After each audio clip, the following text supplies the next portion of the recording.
ദൈവ തിരുനാമം മഹത്വപ്പെടുമാറാകട്ടെ.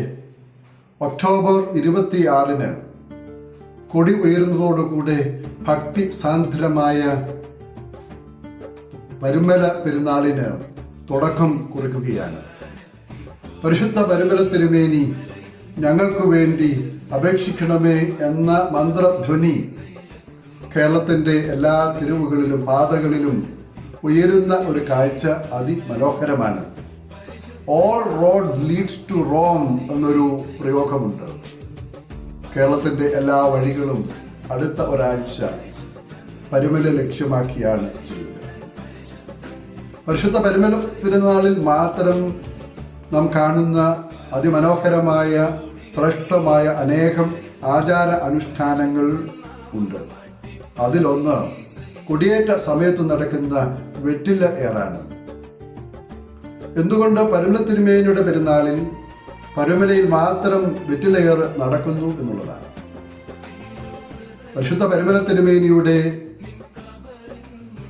മരണകാലം ഏകദേശം 1 മാസത്തോളം അദ്ദേഹം രോഗഗ്രസ്തനായി ചികിത്സയിൽ കിടപ്പിലായിരുന്നു. ആ സമയത്ത് പലവിധമായ മരുന്നുകൾ നൽകിയിട്ടും രോഗശമനം ഉണ്ടാകാതെ വന്നപ്പോൾ വൈദ്യന്മാർ അദ്ദേഹത്തിന് രോഗസൗഖ്യത്തിനായി, ശമനത്തിനായി, വേദന കുറയ്ക്കുന്നതിനായി നൽകിയത് വെറ്റില കിടക്കയിൽ വിരിച്ച് അതിൽ കിടക്കണം എന്നുള്ളതാണ്. അദ്ദേഹത്തിൻ്റെ രോഗം ചിലരെങ്കിലും തെറ്റിദ്ധരിച്ചിട്ടുണ്ട് വസൂരിയായിരുന്നു എന്നുള്ളത്. അദ്ദേഹത്തിന് വസൂരി വന്നിട്ടുണ്ട്. അത് മരണകാലത്തല്ല, അത് കൗമാരപ്രായത്തിൽ ആയിരുന്നപ്പോഴാണ്.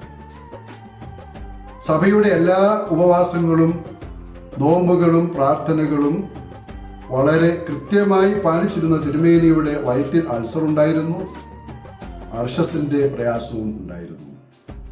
ശമനം കാണാതെ വന്നപ്പോൾ വെറ്റില വിരിച്ച് അതിൽ കിടന്നു. അദ്ദേഹത്തിന് ഒരു രോഗത്തിന് വേദനയ്ക്ക് ശമനമുണ്ടായി എന്നതുകൊണ്ടാണ് വെറ്റില പെരുന്നാൾ കൊടിയേറ്റ സമയത്ത് കുടുംബരാഗ്രഹം ലക്ഷ്യമാക്കി ആയിരക്കണക്കിന് വിശ്വാസികൾ 10,000-കണക്കിന് വെറ്റിലകൾ എറിയുന്നത്. അത് ആകാശത്തു നിന്നും അനുഗ്രഹമാരി പോലെ വിശ്വാസികളുടെ ഇടയിലേക്ക് പെയ്തിറങ്ങുകയാണ്. വെറ്റില ഉപയോഗിച്ചു എന്നത് അദ്ദേഹത്തിൻ്റെ ജീവചരിത്രത്തിൽ പറയുന്നതായിട്ട് കാണുന്നില്ല. രോഗത്തിൻ്റെ മരണം അടുക്കാറായ സമയത്ത് അദ്ദേഹത്തെ കെട്ടിടത്തിൻ്റെ വടക്കേ മുറിയിൽ കൊണ്ട് കിടത്തിയതായിട്ടും അവിടെ ഒരു കട്ടിൽ, അതിൽ ഒരു പുൽപ്പായ, ഒരു മെത്തപ്പായ, അതുപോലെ ഒരു മാന്തോൽ അതിൽ വിരിച്ചിരുന്നു, ഒരു തലയിണ, ഇത്രയുമായിരുന്നു അദ്ദേഹത്തിൻ്റെ ശയനോപകരണങ്ങൾ എന്നാണ് കാണുന്നത്. അവിടെ വെറ്റിലയെ പറ്റി പരാമർശിച്ചില്ല. പിന്നെ എങ്ങനെ ഇത് ഒരു പാരമ്പര്യമായി ആചാരമായി മാറി? ഒരു പക്ഷെങ്കിൽ അദ്ദേഹത്തിൻ്റെ ജീവിതാന്ത്യം കണ്ട ദൃക്സാക്ഷികളായ ശിഷ്യന്മാർ അടുത്ത തലമുറയിലേക്ക് വാമൊഴിയായി പകർന്നു നൽകിയതാകാം ഈ പാരമ്പര്യം എന്നതാണ് വിശ്വസിക്കുന്നത്. ഏതായാലും കഴിഞ്ഞ ഏതാനും പതിറ്റാണ്ടുകളായി പരുമലയിൽ നിറഞ്ഞു നിൽക്കുന്ന ഒരു ആചാരമാണ് വെറ്റില. വെറ്റില ഭാരതീയ പശ്ചാത്തലത്തിൽ എല്ലാ മത ചടങ്ങുകളിലും മംഗള മുഹൂർത്തങ്ങളിലും പ്രധാനപ്പെട്ടതാണ്. ദൈവം ഹിമാലയ പർവ്വത സാനുക്കളിൽ പാകി വളർത്തിയ സസ്യമായിട്ടാണ് ഭാരതീയ വിശ്വാസം. 5 ഓഷ്പീഷ്യസ് ഐറ്റംസ്, അത് അരി, വിളക്ക്, പൂവ്, തേങ്ങ, വെറ്റില, അവയിലൊന്നാണ് വെറ്റില. വിവാഹകർമ്മങ്ങളിലും അതുപോലെ വിദ്യാരംഭ സമയത്തും ഒക്കെ വെറ്റിലകൾ നമുക്ക് അനിവാര്യമാണ്. അതിന് ഔഷധഗുണം വളരെ വലുതായിട്ടാണ് പാരമ്പര്യ ചികിത്സാവിധിയിൽ കാണുന്നത്. ദഹന സംരക്ഷണം, വേദന സംഹാരം, ശ്വാസമുട്ടലിനുള്ള ഔഷധമായി, ഇങ്ങനെ അനേകം കാര്യങ്ങൾക്ക് വളരെ സുലഭമായി നമ്മുടെ നാട്ടിൽ ലഭിച്ചിരുന്ന ഈ ഔഷധ സസ്യം ഉപയോഗിച്ചിരുന്നതിൽ കാണുന്നുണ്ട്. ഇതിന് ആത്മീക മൂല്യം കൂടെ പറഞ്ഞ് ഞാൻ ഈ വീഡിയോ അവസാനിപ്പിക്കുകയാണ്. ഒന്നാമതായി വെറ്റില വിശുദ്ധിയും മംഗളവും സൂചിപ്പിക്കുന്നു എന്നുള്ളതാണ്. ഒരു പെരുന്നാൾ ആരംഭിക്കുമ്പോൾ അത് വിശുദ്ധിയോടെയും അതുപോലെ ശുഭമായി പര്യവസാനിക്കുവാനുള്ള പ്രതീക്ഷയോടെയുമാണ് കൊടിയേറ്റ സമയത്ത് വെറ്റില എറിഞ്ഞ് നമ്മൾ മനസ്സിലാക്കുന്നത്. രണ്ടാമതായി, സർവശക്തനായ ദൈവത്തിനുള്ള സമർപ്പണമായി, അതിൻ്റെ പ്രതീകമായി വെറ്റിലയേർ മാറുന്നു.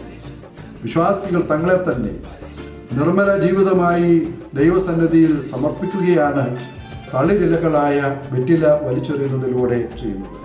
3, ഇതൊരു മംഗള ചിഹ്നമാണ്.